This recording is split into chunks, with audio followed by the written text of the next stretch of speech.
નમસ્કાર વિદ્યાર્થી મિત્રો, સરસ્વતી ગ્રુપ દ્વારા ચાલતા આ વિડિયો શ્રેણીમાં હું બ્રિજેશ સાકરેચા આપ સૌનું હાર્દિક સ્વાગત કરું છું. આપણે ચેપ્ટર નંબર અત્યારના 12 નો અભ્યાસ કરતા હતા, જેનું નામ છે ઘર્ષણ. આટલું ક્લિયર? આપણે ગયા સેશનની અંદર આપણે કેવી રીતે ઘર્ષણ વધારી શકાય, કેવી રીતે ઘર્ષણ છે ઘટાડી શકાય એની આપણે ડિટેલમાં ચર્ચા કરી. ઘર્ષણ શું છે એ તો આપ બધું જાણો જ છો. ઓકે, તો ત્યારબાદ આપણે છેલ્લે કીધું હતું લાસ્ટ લેક્ચરમાં કે આપણે આપણો નેક્સ્ટ ટોપિક છે એ કયો રહેશે, તો કે પૈડા ઘર્ષણ ઓછું કરી નાખે છે. તો આપણે જે આ જે ટોપિક છે એના ઉપર આજે ચર્ચા કરવાની છે. પૈડા ઘર્ષણ ઓછું કરી દે છે. ઓકે, આજે આપણે આના વિશે ચર્ચા કરવાની રહેશે. તો પૈડા ઘર્ષણ ઓછું કરી દે છે એના વિશે આપણે એક્ટિવિટી હતી આપણે લાસ્ટ લેક્ચરમાં જોઈ હતી કે સિમ્પલ કોઈ આવી બુક છે તો આવી બુકને જો અત્યારનું આવી રીતે આમ કરીશ તો જો લસરાતી નથી, જો એમને લપસી નથી જતી. એનો મતલબ શું થયો કે જે બુક અને અમારો જે હાથ છે એ બે વચ્ચે ઘર્ષણ રહે છે. પણ આની જગ્યાએ હું આવી રીતે કોઈ આવી રીતે નળાકાર જો આવી રીતે વ્હીલ જેવી રચના છે, આ તમે જોઈ શકો છો. તો આ વ્હીલ જેવી રચનાની ઉપર હું બુક રાખીશ તો જો એમને અત્યારના સરકે છે. હવે હું થોડી કઈ જો નીચે કરીશ જો થોડી કઈ જો નીચે કર્યું તો જો તરત સરકી ગઈ. તેનો મીનિંગ શું થયો? તો કે એનો મીનિંગ એવો થયો કે તમે જ્યારે કોઈ વસ્તુની નીચે પૈડા ફિટ કરો છો, એટલે કે તમે કોઈ વસ્તુને ગબડાવો છો, તો તમે એનું ઘર્ષણ ઘણું બધું ઓછું કરી નાખો છો. આપણે એના વિશે ચર્ચા કરીએ. તો જો જ્યારે કોઈ એક વસ્તુ કોઈ બીજી વસ્તુની સપાટી પર ગબડે, જ્યારે આ કોઈ એક વસ્તુ આ બીજી વસ્તુની સપાટી ઉપર ગબડે એટલે તો કે આમ ગબડી જાય. આપણે કેમ અલગોઠિયા ખાઈ છે ને, સાવ કાઠિયાવાડી ભાષામાં આપણે કહીએ અલગોઠિયા ખાઓ. તો આપણે આવી રીતે અલગોઠિયા ખાતી કોઈ નીચેની કોઈ વસ્તુ, તો આપણે એમ કહે છે કે ત્યારે તેની ગતિના અવરોધતા બળને લોટણ ઘર્ષણ, ભદ્રમ ગુજરાતી આવે છે લોટણ ઘર્ષણ. લોટણ એટલે તો કે લોટો લઈને જવાનું એવું? તો કે ના, એવું કઈ નહીં છે. લોટણ ઘર્ષણ એટલે તો કે રોલિંગ ફ્રિક્શન, એટલે કે ફરતું જશે. ફોર એક્ઝામ્પલ તમે જો આ જે માર્કર છે એની તમે મુવમેન્ટ જોવો તો જો ફરે છે પૈડાની જેમ. ઓકે, આપણા ટાયર જો આપણા વાહનના ટાયર તમે જો તો એ સતત ફરતા હશે છે. તો સતત ફરે છે એટલે શું? તો કે સતત અલગોઠિયા ખાય છે. તમારા જે કહેવાય સાયકલ કે કોઈ પણ વાહન હશે, સ્કૂટર, એક્ટિવા, ફોર વ્હીલ, કોઈ પણ એરોપ્લેન લઈ લ્યો, નીચે આવે લેન્ડિંગ કરે ત્યારે એના પૈડા તો ફરશે જ. તો જે પૈડા છે એ રોટેટ કરે છે, એટલે કે સતત ફરે છે, ગબડે છે. તો ગબડતા પદાર્થો એનું હંમેશા ઘર્ષણ બળ કેવું લાગશે? ખૂબ જ ઓછું. તો ગબડતો પદાર્થ હોય એની સપાટી જ્યારે એકબીજા સાથે ઘસાય, જેમ કે જો આ મારી એક સપાટી અને બીજી સપાટી બે ઘસાય છે, તો જ્યારે ઘસાય ત્યારે જે બળ લાગે એને કેવું કે ભાઈ લોટણ ઘર્ષણ. લોટણ એટલે તો કે એનું ઇંગ્લિશ થાય રોલિંગ એટલે કોકના રોલ કરી દેવા. ના, એવું કઈ નહીં. રોલિંગ એટલે રોલ એટલે તો કે આમ એને ગબડાવવું, તો જેમ ફેરવું, અલગોઠિયા ખાવ. ઓકે, તો જ્યારે કોઈ એક વસ્તુ કોઈ બીજી વસ્તુની સપાટી ઉપર ગબડે છે તો ત્યારે તેની ગતિના અવરોધતા બળને આપણે કહેશું લોટણ ઘર્ષણ. હવે તો કે જ્યારે કોઈ વસ્તુને સરકવા કરતા ગબડવું સરળ પડે છે. સરકવું એટલે તો કે જો આને સરકવું પડે, આ કોઈ એક સપાટી અને આ બીજી સપાટી. અત્યારે જો તો આ કદાચ આવી રીતે હું સાવ આમ ઊભી કરી નાખું તો આ રીતે આમ સરકશે, આમ સરકી ચુંદર જો તેરે લીએ, એના જેવું આમ સરકશે.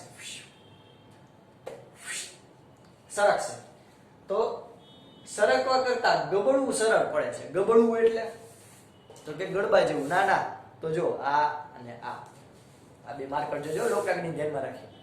પછી આ વચ્ચે જો કહેવાય ને બુક, તો જો બુક, તો જો નીચેનું જે ટાયર છે, નીચે આપણા જે માર્કર છે જો રોલિંગ કરે છે, જો રોલ કરે છે.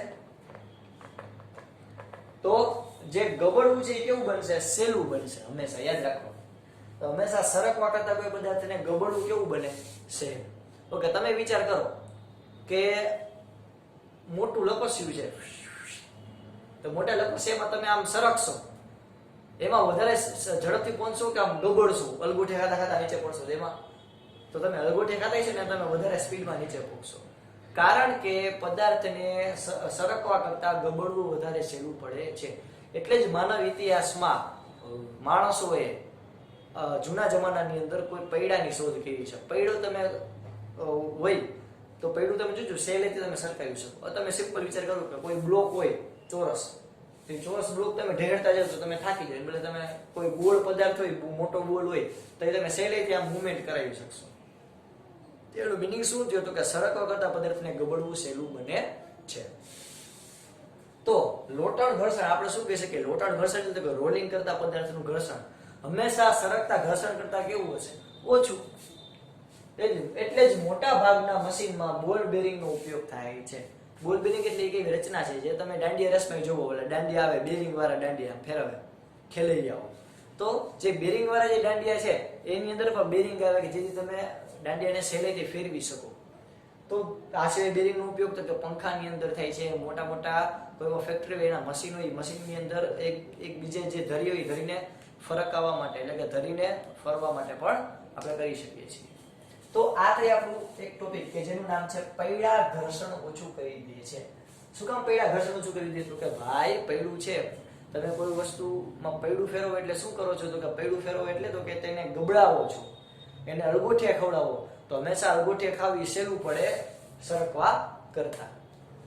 ત્યારબાદ હવે આપણે ચેપ્ટરનો લાસ્ટ ટોપિક જોઈએ જેનું નામ છે તરલ ઘર્ષણ.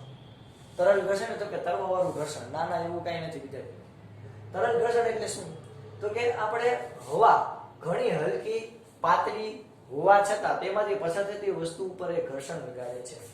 હવા ખૂબ જ પાતળી અને ખૂબ જ હલકી હોવાથી, હવા ખૂબ જ પાતળી અને ખૂબ જ હલકી હોવાથી તેના ઉપરથી જેટલી પણ વસ્તુ પસાર થાય એના ઉપર સતત ઘર્ષણ લગાડે છે.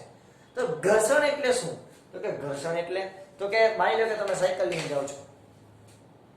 હવે જો તમારી સામો પવન છે તમને ખબર છે તમારે વધારે પેન્ડલ મારવા પડે. જ્યારે તમે જે દિશામાં જતો એ દિશામાં પવન તમારે ઓછા પેન્ડલ મારવા પડે. એમને મહિલા જાવ ને કે મસ્ત પવન આવે પાછળથી. તો એનો મિનિંગ શું છે? તો કે આપણે હવાનું ઘર્ષણ ઓછું લાગે છે, આપણી દિશામાં પવન છે. જ્યારે હવાનું ઘર્ષણ ક્યારે વધારે લાગશે? તો કે આપણી સામો પવન છે. એટલે કે તમે ક્યારે કોઈ પણ વ્હીકલ લઈને જતા હોય તો પણ ભલે, અને સાયકલ લઈને જતા હોય પણ તમને સાયકલમાં વધારે અનુભવ થાય. એટલે હું તમને આનું ઉદાહરણ આપું. કેમ સામો પવન તો તમે આમ બહુ થાકી જાવ, વધારે પેન્ડલ મારવા પડે. તો એનો મિનિંગ શું છે? તો કે હવા પણ ક્યાંક ને ક્યાંક ઘર્ષણ લગાડે છે.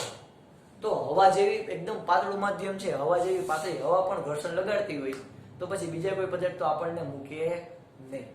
તો આવી જ રીતે તમે ઉદાહરણ જોયું છે પાણીનું, કે જે પાણી હશે તો પાણીમાં તમે સતત તરતા આવી તો થોડી વારમાં થાકી જાવ. કામ ભાઈ? શું કામ? તો કે પાણી સતત આપણા ઉપર ઘર્ષણ લગાડે છે. જેમ કે તમે માની લો કે તમે ઘણી વાર એવું જોયું છે, તમે વોટર પાર્કમાં કેમાં ગયા હોય, તમે એવી રીતે આમ સૂતા હોય અને આમ આપણી દિશામાં મોજું આવે, આર્ટિફિશિયલ મોજું ક્રિએટ કરેલા હોય. તમે દરિયા કિનારે કુદરતી મોજાનો આવી રીતે આનંદ માણી શકો. તમે દરિયા કિનારે કે કમીને બેઠા હોય, હવે પાછળથી મોજું આવે તો તમે મજા આવે એ દિશામાં આગળ એના જાઓ. પણ તમે તરતા હોય અને આમ સામું મોજું આવે ને તો તમે આમ તમારી સ્પીડમાં ઘટાડો થાય. તો એનો મિનિંગ શું થયો? તો કે હવા હોય તોય ભલે, પાણી હોય તોય ભલે, એટલે કે હવા વાયુ હોય તોય ભલે, પ્રવાહી હોય તોય ભલે, એ લોકો આપણને આપણા ઉપર ઘર્ષણ લગાડે છે.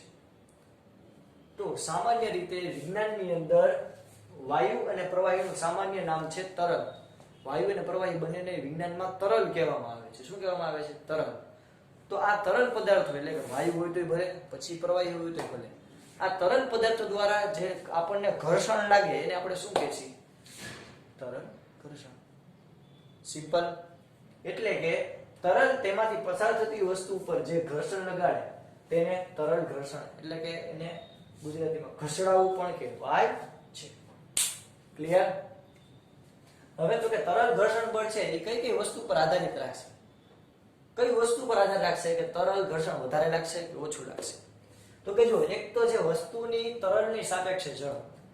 જો તમે સાયકલ સાવ ધીરે ધીરે ચલાવતા હશો તો તમને ઓછો સામો પવન લાગશે. તમે ફૂલ સ્પીડમાં સાયકલ ચલાવતા હશો તો તમને વધારે પવન લાગશે. આપણે અહીંથી ક્યારેક બંધ થઈ જાય, ક્યારેક આપણે ચશ્મા પહેરવા પડે. શું કામ? કારણ કે હવા સામી આવે છે. તમે એવું ક્યારે જોયું હશે ખબર? તમે કોઈ ચાલતી ટ્રેન હોય, કોઈ જેવું કરાય નહીં, પણ તમે થોડું કે હળવેકથી બહાર ડોકું કાઢ્યું હશે ને તો તમને સામો પવન આવશે. અથવા તો તમે બારીની અંદર જ બેઠા છો ટ્રેનમાં કે બસમાં, તો એ તમે જેવી બારી ખોલશો ને તમને સામો પવન આવશે. શું કામ ભાઈ સામો પવન આવે? તો કે ભાઈ આપણે જે દિશામાં જઈએ છીએ એ દિશામાં હવા સામેની બાજુથી આવે છે, એટલે કે સામું ઘર્ષણ લગાડે છે, એટલે આપણને તરલ ઘર્ષણ લાગે છે. તો વસ્તુની તરલની સાપેક્ષે જળ. એનું બીજું એક્ઝામ્પલ આપો તો કે આપણે જો નોર્મલ અત્યારના આપણા શહેરની અંદર, ગામની અંદર બાઇક ચલાવતા હોય તો આપણને એટલું બધું અહેસાસ ન થાય, આપણને એટલું બધું સામું પવન ન આવે કે આપણે વાળ બાળ બધા ઊંચા જઈએ મિલાઈ જઈએ. પણ એ જગ્યાએ તમે હાઈવેની અંદર જોજો, આપણે ફૂલ સ્પીડમાં ગાડી ચલાવતા હોય તો ફૂલ સ્પીડમાં ગાડી ચલાવતા હોય તો આપણે શું કામ મોઢે બાંધી લઈએ છીએ, ચશ્મા પહેરીએ છીએ, ટોપી પહેરીએ છીએ? કારણ કે ફૂલ સ્પીડમાં આપણે ગાડી ચલાવતા હોય તો આપણને સામો પવન આવે. તો સામો પવન આવે ને એટલે આપણે ઘણીવાર એવું કહીએ કે પવન વધારે લાગે ને તો શરદી ઉધરસ થાય. એટલે આપણે બચવા માટે, અને બીજું હવા લાગે અને કચરો પણ હોય એટલે સતત કચરો આંખમાં જઈને તો આપણે સારું જોઈ શકીએ નહીં. એટલે આપણે હાઈવેની અંદર પણ રૂમાલ એવું બાંધીએ, ચશ્મા એવું બાંધીએ. એટલે કે વસ્તુની તરલની સાપેક્ષે ઝડપ ઉપર તરલ ઘર્ષણ આધાર રાખશે. જેમ તમારી સ્પીડ વધારે એમ તરલ ઘર્ષણ વધારે, જેમ તમારી સ્પીડ ઓછી એમ તરલ ઘર્ષણ ઓછું. બીજું પદાર્થ તો કે પદાર્થના આકાર ઉપર જગતની માલિકા પદાર્થના આકાર ઉપર આધાર રાખે. એટલે કે જે ચોરસ કોઈ તમે દાગીનો લ્યો, કોઈ ચોરસ ઓબ્જેક્ટ લ્યો તેને તમે માંડ ઘસાડી શકશો. જ્યારે તમે કોઈ મોટો દડો લ્યો તો તમે દડો તમે સહેલેથી ઘસાડી શકો. તો એનો મિનિંગ શું થયો તો કે પદાર્થનો આકાર પણ કંઈક ને કંઈક મેટર કરે છે 100%. એટલે જ તમે જુઓ કે આપણે હમણાં આગળ ચર્ચા ઉપર આવીએ કે અલગ અલગ ગાડીની ડિઝાઇન છે ને અલગ અલગ હોય. તો આવી રીતે કહેવાય પદાર્થના આકાર ઉપર પણ તરલ ઘર્ષણ આધાર રાખશે. આ સિવાય તરલના પ્રકાર ઉપર આધાર રાખશે. તરલનો પ્રકાર એટલે તો કે તમે પાણીમાં તમને અલગ ઘર્ષણ લાગે, તમે મધની નદી હોય એમાં તરો તો અલગ ઘર્ષણ લાગે, તમે કાદવ કીચડ હોય તેમાં અલગ ઘર્ષણ લાગે, તમે વાયુ હોય તેમાં અલગ ઘર્ષણ લાગે, શૂન્યાવકાશ હોય તેમાં અલગ ઘર્ષણ લાગે. એટલે કે તમે જો માધ્યમ બદલાવો તરલની અંદર, વાયુ હોય, પ્રવાહી કોઈ પણ હોય, તમે માધ્યમ બદલાવી દીધું ને તો તમને લાગતું ઘર્ષણમાં પણ ફેરફાર આવે. જેમ કે પાણીમાં તમે જેટલું ઘર્ષણ લાગશે એના કરતા કાદવ કીચડ વાળું એટલે કે દલદલી છે એમાં વધારે ઘર્ષણ લાગશે, કારણ કે એ બહુ ઘાટું છે. ઓકે, તો આ 3 વસ્તુ પર આધારિત છે, 3 બાબત પર આધાર છે તરલ ઘર્ષણ બળ. હવે જ્યારે કોઈ વસ્તુ તરલમાંથી પસાર થાય ત્યારે ઘર્ષણ બળને પાર કરવું પડે. માની લો કે મારે પાણીમાં ઉતરવું છું તો મારે પાણી દ્વારા લાગતું ઘર્ષણ બળ પાર તો કરવું પડે તો જ તરી શકું, બાકી તરી શકું નહીં. તો કોઈ પણ વસ્તુ હોય તરલમાંથી જ્યારે પસાર થાય, તરલમાંથી પસાર થાય ત્યારે એ ઘર્ષણ બળને પાર કરવું પડે, જે દરમિયાન પદાર્થ કંઈક ને કંઈક ઉર્જા ગુમાવે છે. ફોર એક્ઝામ્પલ, આપણે નદીમાં તરીએ છીએ અને આપણી સામું આ મોજા કે આપણી સામું માની લો કે પ્રવાહ આવે નદીનો, તો આપણે વધારે હાથ ફેરવવા પડશે, એટલે આપણે વધારે ઉર્જા ગુમાવી પડશે. તો આપણે શું કરીએ તો કે આપણે કંઈક એવી વસ્તુ કરીએ કે જેથી ઘર્ષણ ઘટાડી શકીએ. તો કે એના માટે આપણે શું, તો કે એના માટે આપણે ઘણા બધા એન્જિનિયર, ઘણા બધા ફિઝિશિયન હતા, ઘણા બધા વૈજ્ઞાનિકોએ એવું ઘણું ઓબ્ઝર્વ કર્યું કે આ જે કુદરતની અંદર જે રચનાઓ છે, જેમ કે માછલી પાણીની અંદર મસ્ત રીતે તરી શકે છે, ઓકે, હવાની અંદર પંખીઓ ઉડી શકે છે. તો એની રચના ઉપર અભ્યાસ કર્યો અને એના ઉપરથી એવું થયું કે એની જે પાંખ જે છે પંખીઓની, માછલીઓની પાંખ છે, માછલીઓની આખું શરીરની રચના છે, પંખીઓના શરીરની રચના છે, એ કુદરતની અંદર એવી રીતે બની છે કે જેથી એને ઓછામાં ઓછું ઘર્ષણ લાગે. એટલે કે ફોર એક્ઝામ્પલ બાજની આપણે રચના જોઈ તો બાજ જે છે એ એવી રીતે આકાશ ઉડે, તેની તમે રચના જુઓ કે એની જે પાંખ હશે એ ખૂબ હલકી હશે, એનું આખું બોડી છે, એનું આખું તમે જુઓ બોડી કેવી રીતે બની છે, એની ચાંચ કેવી રીતે છે, એના ઉપરથી વૈજ્ઞાનિકો અભ્યાસ કર્યો અને એના ઉપરથી એને જે આખા પ્લેન છે એની ડિઝાઇન બનાવી. તમે અત્યાધુનિક એટલે કે તમે ઘણા બધા અત્યારના ફાઇટર પ્લેન જોવો ને બધું જુઓ એકદમ પંખી જેવા હશે, આમ ફટાફટ ઉડી જાય. તો પાંખ જે હતી એના ઉપરથી આપણે વિમાનની પાંખની પ્રેરણા લીધી, તો પંખીઓ ઉપરથી આપણે કેમ આકાશમાં ઉડવું એવા વિમાનની આપણે રચના કરી. એવી જ રીતે જે માછલીઓ હોય એના ઉપરથી આપણે બોટની, સબમરીનની એની રચના કરી. જેમ કે સબમરીન હોય તેમની એનો તમે આકાર જોજો, અલબત્ત કહેવાય માછલીઓ જેવો જ હશે. શું કામ? કારણ કે માછલીઓની રચના જેવી છે કે જેથી પાણીમાં સહેલાઈથી તરી શકે, કારણ કે એને તો ભાઈ રહેવાનું જ માછલીમાં, જે કયું એ બધું પાણી જ છે, સોરી રહેવાનું બધું પાણીની અંદર જ છે, જે કયું એ પાણી જ છે, જે છે યા છે આ છે એ બધું છે. તો કુદરતની અંદર રચના જ એવી રીતે કરી કુદરતે કે જેથી એને ઓછામાં ઓછું ઘર્ષણ લાગે.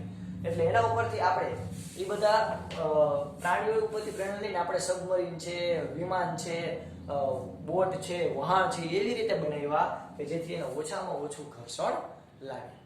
ઓકે વિદ્યાર્થી મિત્રો, તો અહીંયા આપણું આ ચેપ્ટર કેવું થયું? પૂરું. ઓકે, તો આપ અત્યારના ઇમેજ જોઈ શકો છો. જે ઇમેજ છે એની અંદર આપણે અત્યાર સુધી કેટલું ભણ્યા એના વિશે આપણે ડિટેલમાં ચર્ચા કરી. જો બધા ઇમેજ આપણે આટલી વસ્તુઓ તેને ક્લિયર કરી ગયા છીએ.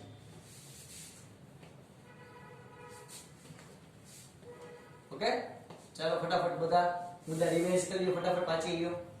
તમને સ્ક્રીનમાં દેખાતું હશે.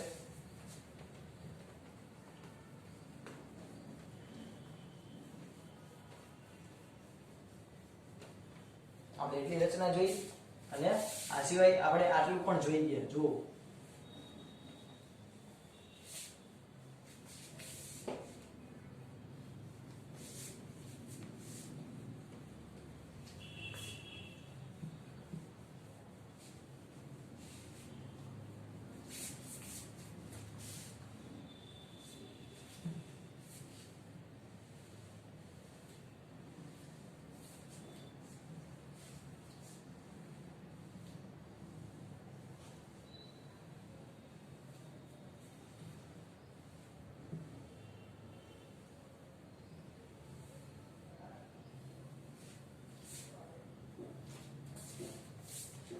ઓકે વિદ્યાર્થી મિત્રો, તો આપણે કેટલું રિવાઇઝ કર્યું, એટલે કે આપણા ફટાફટ ટોપિક આપણે કેટલા ભાઈને આપણે જોઈ લીધા એક ઇમેજમાં. હવે આપણે આજે જોઈએ સ્વાધ્યાયના પ્રશ્નોત્તર. તો સ્વાધ્યાયની અંદર આપણે સૌથી પહેલો પ્રશ્ન એટલે કે ખાલી જગ્યા આપેલી છે કે ઘર્ષણ એકબીજાના સંપર્કમાં રાખેલી વસ્તુઓને સપાટીની ખાલી જગ્યાનો વિરોધ કરે છે. તો ઘર્ષણ જ્યારે એકબીજા સાથે સંપર્કમાં રહેલી સપાટી ઉપર કેનો વિરોધ કરે? તો કે ગતિનો વિરોધ કરે ભાઈ. ચંપુ જેવું ખાલી જગ્યા છે. ત્યારબાદ એટલે કે સાપેક્ષ ગતિનો વિરોધ કરશે. ત્યારબાદ તો કે ઘર્ષણ સપાટીઓના ખાલી જગ્યા ઉપર આધાર રાખે છે.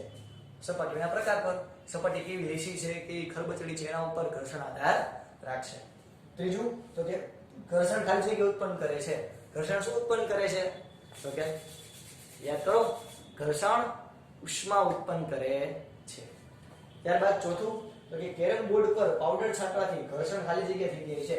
આપણે એક ઉદાહરણ જોયું તો આગળ ચેપ્ટરમાં કે કેરમ બોર્ડ ઉપર જે રમતવીર છે એ સૌથી પહેલા પાવડર છાંટશે અને પાવડર છાંટી અને પછી કેરમ રમશે. શું કામ ભાઈ? તો કે જેથી કેરમની કુકડી સ્મૂધલી ફરી શકે. એટલે કે કેરમનું જે કુકડી હશે અને કેરમ એ બેની જે સંપર્ક સપાટી વચ્ચેનું ઘર્ષણ કેવું થાય? ઓછું થાય. એટલે ત્યારબાદ સ્લાઇડિંગ એટલે કે સરકતું ઘર્ષણ એ સ્થિત ઘર્ષણ કરતા ઓછું હોય છે. ઓકે, તો આ ખાસ જો આટલી વસ્તુ યાદ રાખવી કે સૌથી પહેલા જે સ્થિત ઘર્ષણ છે ને એ સૌથી વધારે હોય. સ્થિત ઘર્ષણ સૌથી વધુ કયું ઘર્ષણ લાગે? સ્થિર ઘર્ષણ એટલે કે કોઈ સ્થિર ઉભેલી સપાટી. એના કરતા ઓછું ઘર્ષણ જો આ મોટું એનો મતલબ એમ કે આ મોટું લાગે, એના કરતા ઓછું લાગશે સરકતું ઘર્ષણ. સળગતું નહીં કે સળગતું, ના સરકતું. આના કરતા કેવું લાગશે? ઓછું લાગશે. આની કમ્પેરમાં ઓછું લાગશે. જ્યારે આ સરકતા ઘર્ષણ કરતા પણ લોટણ ઘર્ષણ એટલે તો કે ઓલું રોલિંગ ગબડતું અલગોટિયા ખાતું ઘર્ષણ, એ ઘર્ષણ સૌથી ઓછું લાગશે.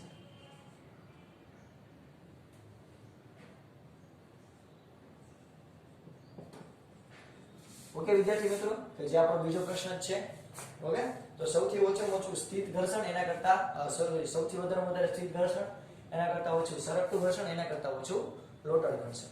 ઓકે, ત્યાર પછી આપણને પછીનો ક્વેશ્ચન કીધો છે ત્રીજો ક્વેશ્ચન કે એમાં આપણને જો નામ આપ્યા વિદ્યાર્થીઓના. શું કીધું? તો કે આપણને એવું કીધેલું છે કે આલિદા પોતાની રમકડાની કારને આરસના સૂકા ભોયતણિયા પર એટલે કે તળિયા ઉપર, આરસના ભીના ભોયતણિયા પર બિછાવેલા સમાચાર પત્રો પર અને ટુવાલ પર ચલાવે છે. એટલે કે આપણને ચાર વસ્તુ આપી.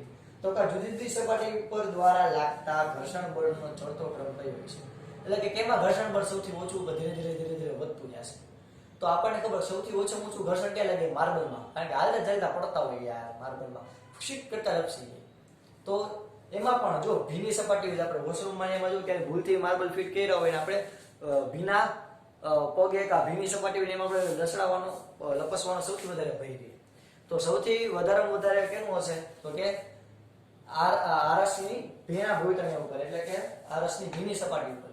એના કરતા ઓછું ઘર્ષણ લાગશે આરસની સૂકી સપાટી ઉપર. ત્યારબાદ સમાચાર પત્ર ઉપર, અને સૌથી વધારે ઘર્ષણ કેમાં લાગશે? ટુવાલ ઉપર. આપણે આની પ્રવૃત્તિ સૌથી પહેલા કરી કે આપણે પહેલા આખી આમ ગબડતો પદાર્થ હતો તો એની અંદર આપણે એવું જોયું હતું કે ગબડતા પદાર્થમાં આપણે વચ્ચે નેપકિન રાખેલું હતું, નેપકિનમાં વધારેમાં વધારે ઘર્ષણ લાગતું. ઓકે. ત્યારબાદ આપણને ચોથો પ્રશ્ન કીધો કે ધારો કે તમે લખવાના ડિસ્કને થોડું નમાવો છો, લખવાનું પાટિયું તમે શું કરો છો? નમાવો છો, આકૃતિમાં દર્શાવ્યા મુજબ. તો કોઈ પુસ્તક નીચે તરફ સરકવાનું એટલે કે નીચે તરફ જાય છે તો ઘર્ષણ ક્યાં લાગતું હોય છે? તો કે ઘર્ષણ બળ ઉપરની દિશામાં, કારણ કે હંમેશા ગતિની વિરુદ્ધ દિશામાં ઘર્ષણ બળ લાગે. તો ગતિ ક્યાં થઈ? નીચે. તેના કરતા વિરુદ્ધ દિશા કઈ થઈ? ઉપર. એટલે કે ઉપરની બાજુ જે તમને આકૃતિમાં દર્શાવ્યું એના એ દિશામાં ઘર્ષણ લાગશે. ત્યારબાદ તમને કીધું તમે સાબુના પાણીથી ભરેલી ડોલ એટલે કે બાલદી આકસ્મિક રીતે આરસના ભોંયતણિયા ઉપર ઢોળો છો. એટલે કે તમે સાબુના પાણી ભરેલી જે ડોલ છે એને તમે આરસનું તળિયું છે એમાં તમે ઢોળી દીધી. તો આ વિના ભોંયતણિયા પર તમારા માટે ચાલવું સરળ હશે કે મુશ્કેલ?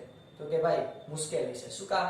કારણ કે એક તો ઓલરેડી આરસ એ લીસી સપાટી છે, એમાં પણ તમે સાબુનું પાણી છે એ તમે ઢોળશો એટલે કે સપાટી વધારે ને વધારે લીસી બનશે કે જેમાં લપસવાનો ભય કેવો રહેશે? વધારે.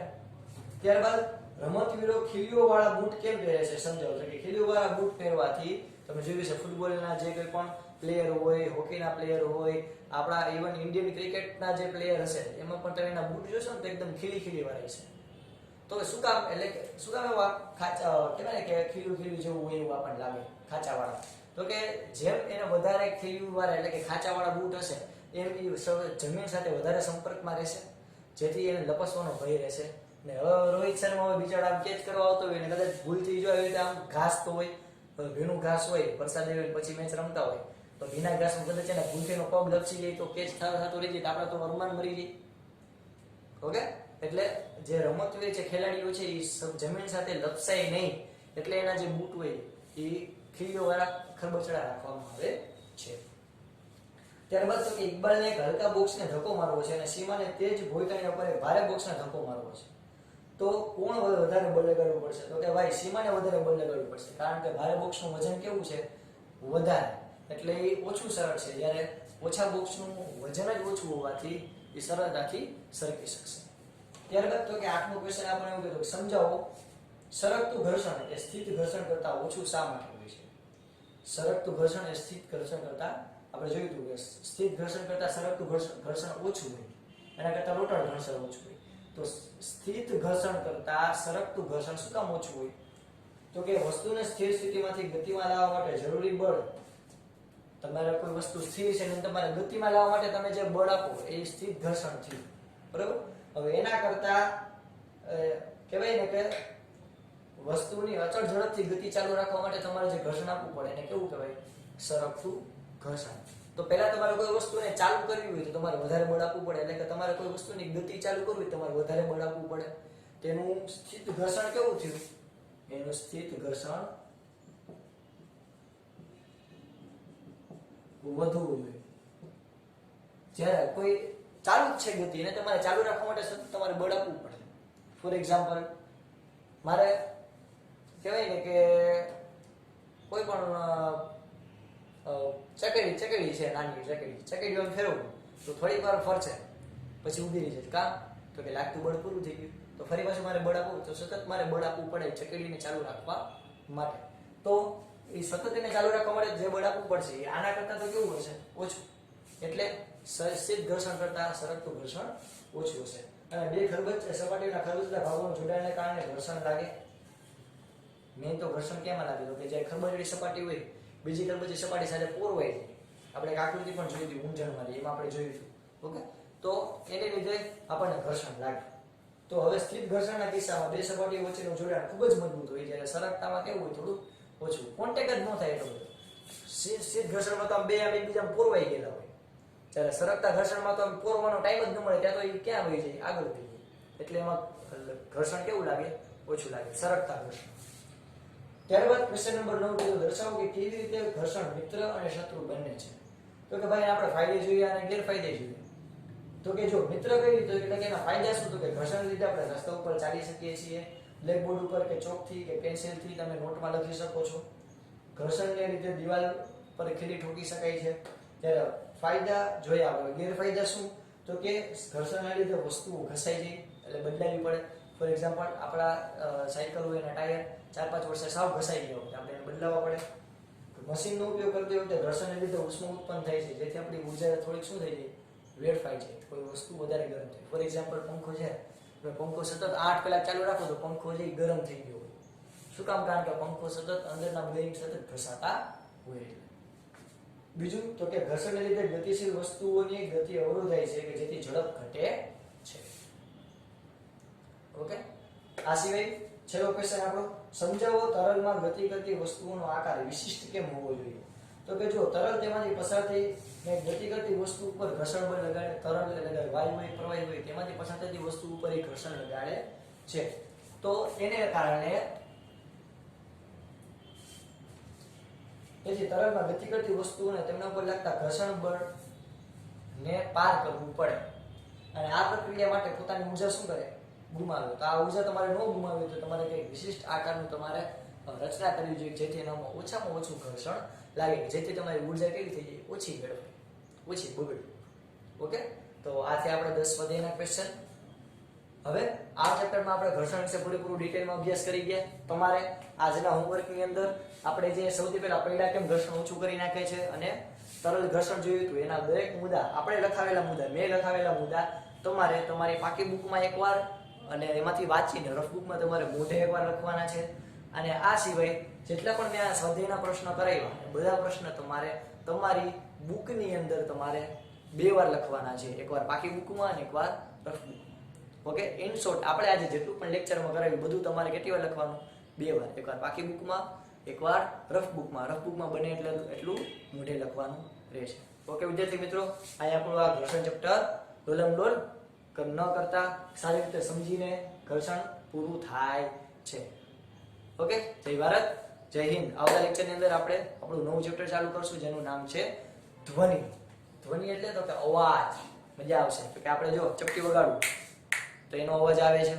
કેમ ભાઈ? અહીંયા જો મેં કઈ સ્પીકર ફિટ કર્યા ના, તો એ જો અવાજ આવે છે. ઓકે, હું જો બોર્ડ ઉપર આવીને કરીશ તો પણ અવાજ આવે છે.